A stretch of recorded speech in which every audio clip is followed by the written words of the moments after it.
catching up with our local of the week, which is Barbara Simpson. Now Barbara is truly remarkable because she and her husband founded the Wakatipu Reforestation Trust, which does some truly amazing work in the Wakatipu Basin. So before the organisation, your husband was up in Tongariro being a ranger, hey? That's correct. Yeah, and so what were you doing around that time? Oh, I was raising children, but I was also back teaching. The job came up here for Neil to be the ranger, to overseeing them putting in of the remarkable Skifield Road.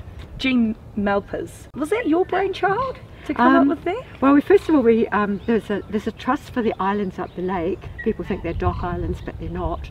And so there's been an ongoing trust for the islands to do restoration of areas, and then there were some big burns, and so that went on as history.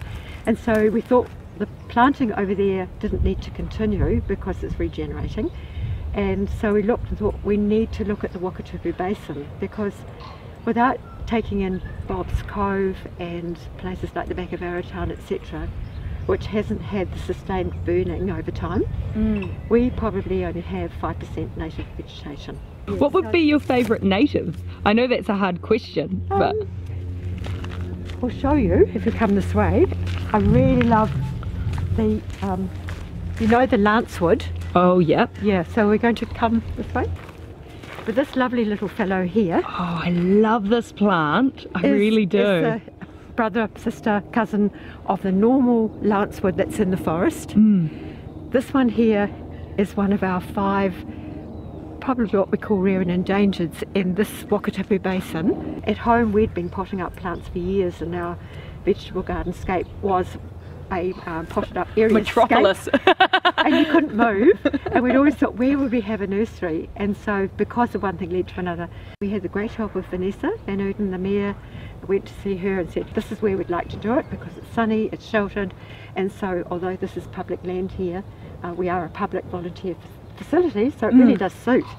Had to be paid for, and so we investigated trusts, and Jean Malpas was a marvellous environmentalist in Queenstown.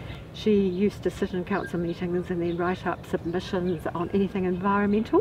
What do you reckon is the biggest challenge facing the Wakatipu environment? Is it the gorse, is it the wilding pines, or is it the people?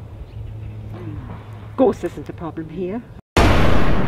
Broom is a weed that's a nuisance, but wilding conifers definitely. 25% of the land area in New Zealand, if nobody did anything about wilding conifers, would be covered with wilding conifers. Now that's hugely significant. I think if we can manage subdivision, and if there can be a push for us anyway to have a lot of natives planted in those spaces, our aim is to have corridors of planting so birds can move through from one place to another.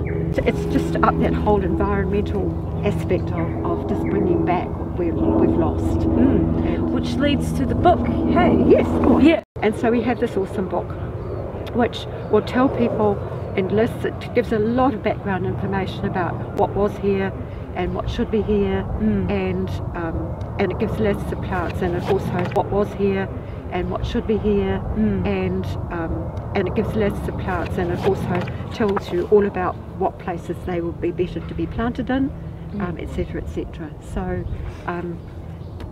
for shot over garden as well. Yes, and I think the council and DOC, I'm not sure where else they are, but it's a donation of $10 for 2 plants, for us to plant, for you to get a book. Yeah.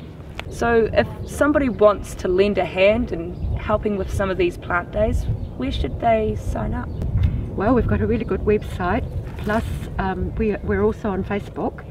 Every Wednesday morning we have a potting up session, and there's always weeding to do and shifting plants, and it's an ongoing job. It is, and people stand around tables with potting mix, and they're talking about the affairs of the world and the latest local news, and it's very social and it's lovely. Well, Barbara, thank you so much for giving an insight into the work that you do, and also being just such a great activist for our environment and keeping our natives growing strong and our bird life population up. So thank you so much. Well, that's good, and Neil, my other half, is half of it, and well, I suppose we're a quarter of it, and all the rest of the volunteers are just so essential, and I'm sorry they're not all crowded around here at the moment.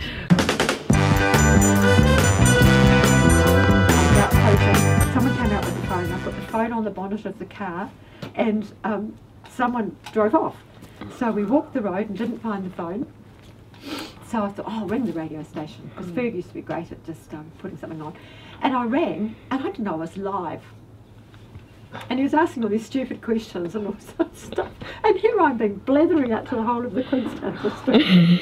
It's the natural way. It's the way they want to do it. He made such corny thing like, if someone finds this, what's its name? And if you call it, will it reply or something like this? Like it was a dog or a cat or something.